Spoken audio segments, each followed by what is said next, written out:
ಕಷ್ಟ ಇಲ್ಲಿ ಯಾರಿಗಿಲ್ಲ ಹೇಳಿ. ಕಷ್ಟ ಈ ಪ್ರಪಂಚದಲ್ಲಿ ಹಲವಾರು ಜನರಿಗೆ ಹಲವಾರು ಥರ ಇದೆ. ನಾವು ನಮ್ಮ ಕಷ್ಟನೇ ದೊಡ್ಡದು ಅಂದ್ಕೊಂಡಿರ್ತೀವಿ. ನಮಗೇನು ತಿನ್ನೋಕೆ ಅನ್ನ ಇಲ್ವಾ? ಒಂದು ಹೊತ್ತು ಸಿಗ್ತಾ ಇರುತ್ತೆ, ಒಂದು ಹೊತ್ತು ಸಿಗ್ತಾ ಇರಲ್ಲ. ಆದರೆ ಇಲ್ಲಿ ಕೆಲವರಿಗೆ ಒಂದು ತುತ್ತು ಸಿಗ್ತಾ ಇರೋದಿಲ್ಲ, ಇರೋಕ್ಕೆ ಜಾಗ ಇರೋದಿಲ್ಲ, ಹಾಕೊಳ್ಳೋಕೆ ಬಟ್ಟೆ ಇರೋದಿಲ್ಲ, ಕೆಲವೊಂದು ಸಂಬಂಧಗಳೇ ಇರೋದಿಲ್ಲ. ಹಾಗಾಗಿ ನಮ್ಮ ಕಷ್ಟನೇ ದೊಡ್ಡದು ಅನ್ನೋದಲ್ಲ. ಇಲ್ಲಿ ಹಲವಾರು ಜನ ನೊಂದವರು, ಕಷ್ಟದಲ್ಲಿ ತುಂಬಿಕೊಂಡಿದ್ದವರು ತುಂಬ ಜನ ಇದ್ದಾರೆ. ಹಾಗಾಗಿ ಅವ್ರ ಕಷ್ಟದಲ್ಲಿದ್ದಾರೆ ಅಂತ ನೀವು ಖುಷಿ ಪಡೋ ಆಗಲ್ಲ. ನಮ್ಮದೇ ದೊಡ್ಡ ಕಷ್ಟ ಅಂತ ನೋವಿನಲ್ಲಿ ಕೊರಗೋದಕ್ಕಿಂತ ಇನ್ನೊಬ್ಬರ ಕಷ್ಟ ನಮಗೆ ಜಾಸ್ತಿ ಆಗಿದೆ, ಹೆಚ್ಚಿದೆ. ಹಾಗಾಗಿ ದೇವರು ನಮ್ಗೆ ಪರವಾಗಿಲ್ಲ.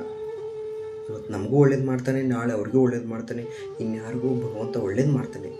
ಇನ್ನೇನು ಸಮಯ ಮತ್ತು ಕಾಲವೇ ಎಲ್ಲದಕ್ಕೂ ಉತ್ತರ ಕೊಡೋದು, ಮೋಡ ಥರ ಸರಿದು ಹೋಗೋದು. ಅದಕ್ಕೆ ಆ ದೇವರನ್ನ ನಂಬಿ, ಆ ಸಮಯವನ್ನು ನಂಬಿ ಎಲ್ಲ ಒಳ್ಳೆಯದೇ ಆಗುತ್ತೆ. ಹರೇ ಕೃಷ್ಣ.